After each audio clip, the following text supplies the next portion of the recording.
మార్కెట్లో కల్తీ ఆహార పదార్థాలు రాజ్యమేలుతున్నాయి. తయారీదారులు కనీస నాణ్యత ప్రమాణాలు పాటించడం లేదు. ఆయా ఆహార పదార్థాలపై తయారీ తేదీ, ఎంతకాలంలోగా వినియోగించాలనే వాటిని ముద్రించకుండానే విక్రయిస్తున్నారు.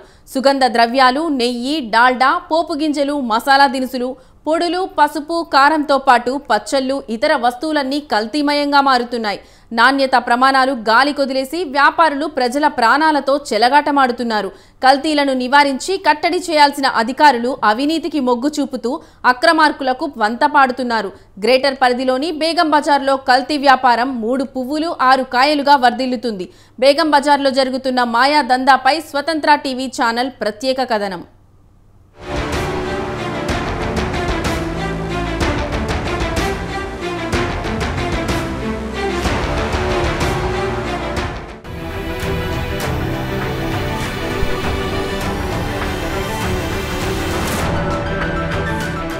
కాదేది కల్తీకి అనర్హం అన్నట్లు తినే ఆహార పదార్థాల నుంచి మనిషి ప్రాణాలు కాపాడే మందులు, నిత్యావసర సరుకులు, చిన్నపిల్లలు ఇష్టంగా తినే చాక్లెట్లు, ఐస్ క్రీంలు, చిప్స్ వరకు అన్నీ కల్తీమయంగా మారుతున్నాయి.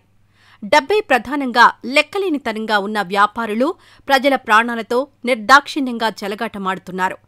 ఎవడి ప్రాణం పోతే మాకేంటి, మన డబ్బులు మనకొచ్చి మన జేబు నిండితే చాలన్నట్టు వ్యాపారులు కొందరు దర్జాగా ఆహార పదార్థాలను కల్తీ చేస్తున్నారు.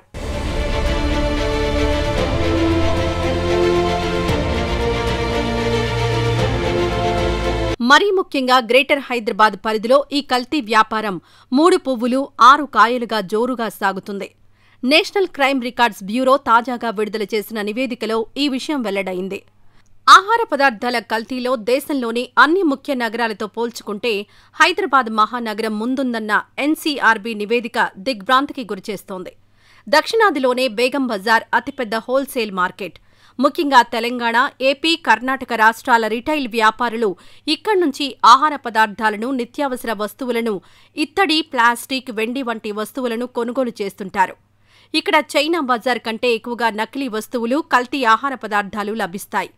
ప్రతి వస్తువు నాణ్యత కలిగిన ఫస్ట్ క్వాలిటీతో పాటు సెకండ్ క్వాలిటీ, థర్డ్ క్వాలిటీ కూడా లభిస్తూ ఉండడంతో కల్తీకి ఈ మార్కెట్ అడ్డాగా మారుతోంది.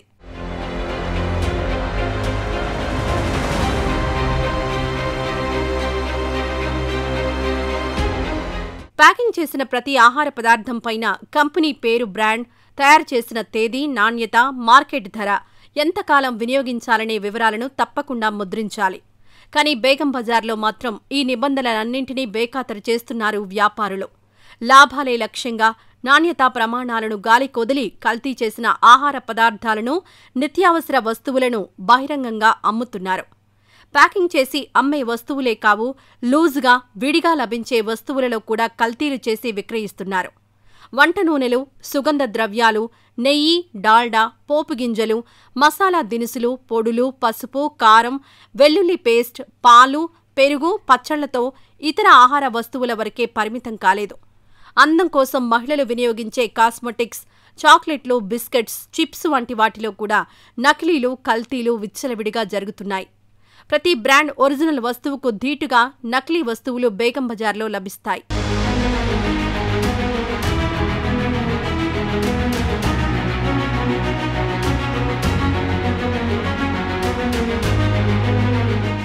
పాలల్లో డిటర్జెంట్ పొడి, యూరియా, గంజి కలిపి కల్తీ పాలు తయారు చేస్తున్నారు. తేనెలో పంచదార, బెల్లం పాకం కలుపుతున్నారు. ఐస్ క్రీంలో వాషింగ్ పౌడర్లు, ఉప్పులో సుద్దపొడి కల్తీగా వాడుతున్నారు. ఎండబెట్టిన బొప్పాయి గింజలను మిరియాలుగా కనిపించేందుకు మ్యాక్స్ ఆక్సైడ్ను కలిపి ఎండలో ఆరబెట్టి కల్తీ చేస్తున్నారు. పసుపులో తవుడు, టీ పొడిలో రంప పొట్టు, కారం పొడిలో కాల్చిన ఇటుకల పొడిని కల్తీగా వాడుతున్నారు. గసగసాల్లో గోధుమ రవ్వ, చక్కెరలో బియ్యం రవ్వను కలుపుతున్నారు. అమాయక ప్రజలు వాటిని కొనుగోలు చేసి భయంకరమైన వ్యాధుల బారిన పడుతున్నారు.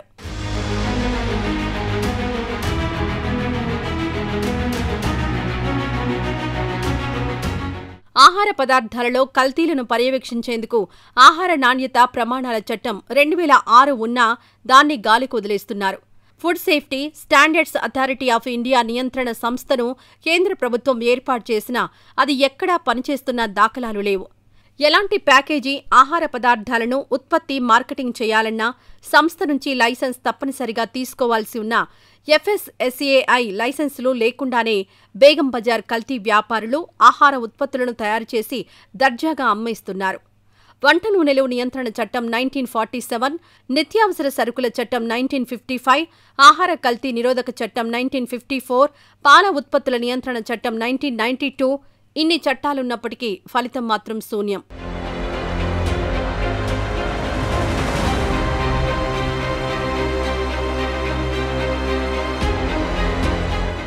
కల్తీ ఆహార పదార్థాలు మనిషి ఆరోగ్యంపై తీవ్ర ప్రభావం చూపుతున్నాయి.